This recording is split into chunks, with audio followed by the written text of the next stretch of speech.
To correctly place your bobbin, the first thing you need to do is open the bobbin case by sliding down the bobbin cover. Get your bobbin and hold the end of the thread with your left hand. Make sure the direction of the thread is in counterclockwise direction, like what you see in this photo. Place the bobbin inside. Notice that my index finger is on top of the bobbin to keep it from moving while I pass the thread through that slit and over to the curve that lead to the cutter to cut my thread.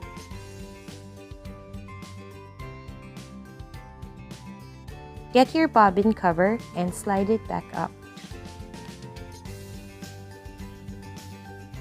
If you'll notice, the end of the thread doesn't reach up this corner. It should be passing through this area, and a little bit of the thread should have been caught by the groove of the bobbin cover right at this point.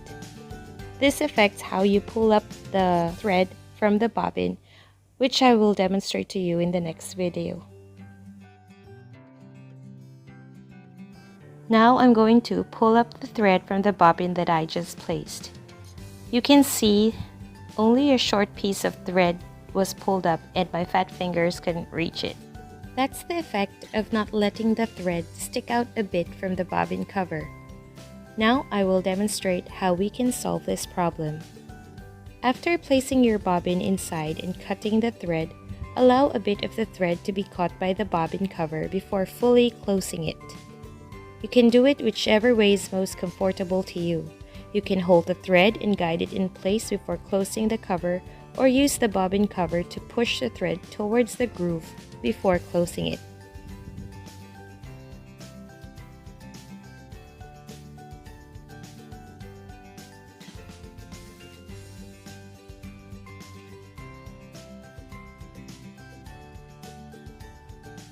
Now I'm ready to pull my thread from the bobbin. The length I pulled now is long enough for me to grab with my fingers. Pull both needle thread and bobbin thread away from you towards the rear of the machine before you start sewing. These instructions are also available in the Brother Sewing Machine Operation Manual. It should come with your Brother Sewing Machine, or you can download it online like I do. If you have any questions or tips for me or any video requests, please let me know on the comment section. I hope you like this tutorial, and if you do, please give it a thumbs up and hit that subscribe button. Thanks for watching! See you in the next video!